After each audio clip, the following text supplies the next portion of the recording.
단순히 열량만 줄인 저열량 식단보다 지중해 식단을 적용한 경우가 체중 감량 효과가 더 큰 것으로 나타났습니다. 50대 초반의 이은경 씨. 최근 들어 체중이 3, 4kg 정도 늘었다. 본격적으로 건강 관리를 해보기로 했다. 지금 같이 보시면 키 157에 60인데 사실 약간 비만이죠. 체중으로만 봐선. 근데 실제로는 근육이 굉장히 적으시기 때문에 체지방은 무려 11kg가 많아요. 표준보다. 그러니까 적정 수준보다 2배가 있는 거죠. 그래서 배꼽 정도 예상보다 건강 상태가 심각하다. 이렇게 연 거거든요. 그러면은 밖에 있는 게 노란 게 피하 지방이고 안에가 내장 지방, 이게 척추고 오히려 피하 지방은 별로 안 두꺼운데 배 안에 내장 사이에 기름이 내장보다 더 많아요. LDL 콜레스테롤은 보통 그 130 이하가 정상이에요. 나쁜 콜레스테롤이죠. 근데 190대입니다. 그러니까 사실은 의학적으로는 약을 드셔야 되는 수준이에요. 근데 기름진 고기를 좀 좋아하시나요? 그러니까 아이들 때문에 음식 반찬을 주로 그런 종류로 고기를 아이들 때문에? 뭐 돼지갈비찜 뭐 이런 것들을 하는 편입니다. 그렇다면 고기 양을 줄이고 생선을 더 드시면 좋을 것 같아요.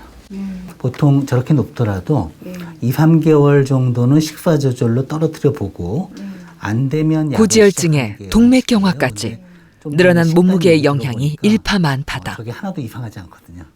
책에서만 보던 그런 지방이 끼어 있을 거라고 생각을 못했고 또 이제 대동맥 그 석회화까지도 보여주시면서 말씀하시더라고요. 그래서 뭐 동맥경화 이런 것들이 오고 있다 이렇게 말씀을 하셨던 거가 충격을 받았고요. 이분의 경우는 포화지방 섭취가 굉장히 많습니다. 그리고 밤량이 좀 많기 때문에 밤량을 줄이고 이 기름이 많은 육류, 그 다음에 양념된 육류를 줄이고 대신에 살코기와 또 생선과 같은 해산물을 좀 충분히 드시고 체중 감량을 위해 지중해 식단을 활용하기로 했다. 지중해 식단이란 그리스, 이탈리아 등 지중해 인근 국가 사람들의 고유한 식단으로 과일, 채소, 통곡물, 올리브유, 콩과 견과류, 생선, 해산물 등의 식재료가 주를 이룬다. 설탕이나 소금을 최소화하고 후추나 허브 등 천연 재료로 간을 하는 것이 특징이다. 지중해 식단이라는 것이 과학적으로 건강에 좋은 식품의 조합을 만든 식단이라기보다는 그 지중해 지역의 특성에 맞는 여러 가지 먹거리들을 먹는 그런 그 지역 사람들의 건강 수준이 다른 지역보다 월등히 좋다는 것이 여러 연구 결과에서 밝혀지면서 부각이 된 그러한 그 지역 특유의 식단이라고 말할 수가 있습니다. 그 지역에서 자라는 그런 농작물들이 그 포도라든지 올리브 위주이고 바다에 연하다 보니까 생선을 비롯한 해산물을 자주 접하게 되는 이런 환경과 밀접한 관련이 있습니다.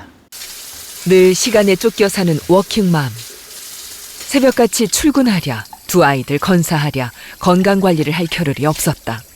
제작진이 제공한 도시락으로 하루 3끼, 열흘간 지중해식 식사를 하기로 했다. 지중해식 식단의 주 식재료인 통곡물과 생선, 채소 등으로 만든 한식 밥상. 음식에 가는 최소로 했다. 지금은 잡곡밥에 또 양도 밥 한 반 공기 정도? 네, 반 공기 정도로 잡곡밥으로 나오고 또 나물도 골고루 나오고 네, 특히 또 저염으로 나오기 때문에 회사에서 뭐 이제 그 주변에서 먹는 그런 식당에서 먹는 음식하고는 염도나 이런 것도 그렇고 양도 그렇고 많이 차이가 있는 것 같아요. 다이어트 식단이지만 종류는 다양하다. 생선구이, 샐러드, 나물, 통곡물빵, 올리브유로 볶은 해산물 등 필수 영양소가 골고루 들어간 밥상이다. 하루 칼로리는 1200칼로리 정도다. 열흘 뒤 이은경 씨가 다시 병원을 찾았다. 과연 어떤 결과가 나왔을까? 우선은 보시면 허리둘레가 지난번에 83이었는데 79.5가 됐고요. 체중도 62에서 59.6이니까 2.4kg나 빠졌습니다. LDL 역시 190일이었는데 약간 높은 140까지. 지금은 투약 기준은 미칩니다. 결과는 기대 이상이다. 체중과 허리둘레, 나쁜 콜레스테롤인 LDL 수치, 그리고 내장 지방 면적까지 모든 수치가 다 좋아졌다. 식단은 어땠나요? 밥은 뭐 자곡밥으로 먹고 또 나물 반찬이나 이렇게 단백질 골고루 해서 있어서 예, 먹기가 소화도 잘 되고 부담이 없었던 좋았네요. 자, 지금 현재 하신 식단의 장점을 말씀드릴게요. 어떻게 보면 지금 하신 식단이 지중해식 식단의 한국판입니다. 그러니까 왜냐하면 지중해 식단에서 제일 먼저 나오는 게 통곡물을 먹자가 있는데 우리로서는 현미잡곡밥으로 먹은 거죠. 잘하셨고요. 그 다음에 채소 과일을 충분히 먹으라고 했는데 그쪽 식으로 이제 샐러드를 먹는 대신에 우리는 나물을 드셨는데 사실 나물이 더 우월합니다. 지금 식단은 그대로 가시되 단백질 생선과 닭고기 그리고 가끔 다른 육류 그걸 갖다가 지금의 거의 2배 정도를 드셔야 근육 손실이 없고 오히려 근육이 약간 늘어나면서 살이 빠질 겁니다. 아쉬운 건 체중이 빠지면서 근육량도 함께 빠졌다는 점이다. 좀 더 많은 단백질을 섭취하기로 했다. 열흘간의 기적? 그건 좀 과한 것 같고 일단 규칙적으로 식습관하는 게 새끼도 소량으로 규칙적으로 골고루 먹고 또 규칙적인 운동이 얼마나 중요한가 새삼 깨닫게 되었던 시간이었던 것 같아요. 지중해 식단을 활용한 한식 밥상으로 다이어트에 성공한 이은경 씨. 평소 즐겨 먹던 기름기 많은 음식을 끊고 건강한 식재료로 만든 음식을 꾸준히 챙겨 먹은 것이 체중 감소의 비결. 이로써 고지혈증의 위험에서도 벗어났다. 고지혈증은 혈액 내에 나쁜 콜레스테롤 LDL과 중성지방이 필요 이상으로 쌓이면서 생긴다. 고지혈증이 위험한 건 심근경색, 협심증과 같은 심혈관 질환을 유발하기 때문이다. 또 뇌졸중, 뇌출혈 등이 생길 수도 있다. 급사의 대표적 원인인 심혈관 질환. 고지혈증의 기준인 총 콜레스테롤 수치가 10% 증가하면 심혈관 질환으로 인한 사망률이 20% 증가한다. 지중해 식단이 주목받기 시작한 것도 바로 이 심혈관 질환 때문이다. 1970년대 중반 세계의학계에선 놀라운 발견이 있었다. 지중해 연안 국가의 심혈관 질환으로 인한 사망률이 미국에 비해 현저히 낮다는 사실이었다. 당시 많은 연구자들이 그 비결을 지중해 식단으로 보고 그들이 즐겨 먹는 음식을 연구하기 시작한 것이다.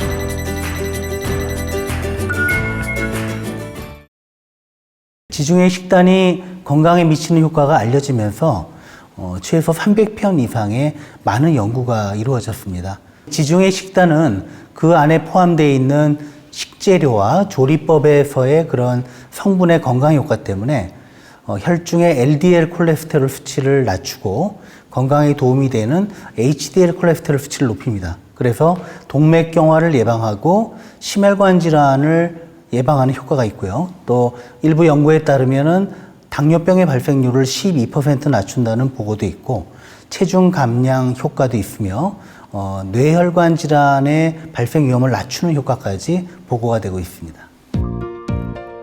그렇다면 지중해 식단이 어떻게 혈관 질환을 예방하는 걸까? 지중해 식단의 핵심은 생선과 올리브유, 즉 불포화 지방산이다. 우리가 먹는 지방은 크게 포화지방산과 불포화지방산 두 가지다. 이 둘은 분자의 구조에 따라 나뉘는데 포화지방산은 상온에서 고기의 비계 같은 고체 형태, 불포화지방산은 상온에서 액체의 형태다. 포화지방은 주로 동물성 지방으로 버터, 치즈, 그리고 육류의 기름에 많다. 적정량의 포화지방은 반드시 필요하다. 하지만 이는 많이 먹으면 나쁜 콜레스테롤 LDL 수치를 높인다. 반면 불포화 지방산은 올리브유, 포도씨유, 들기름 등의 식물성 기름과 꽁치, 고등어, 삼치 같은 등푸른 생선에 많다.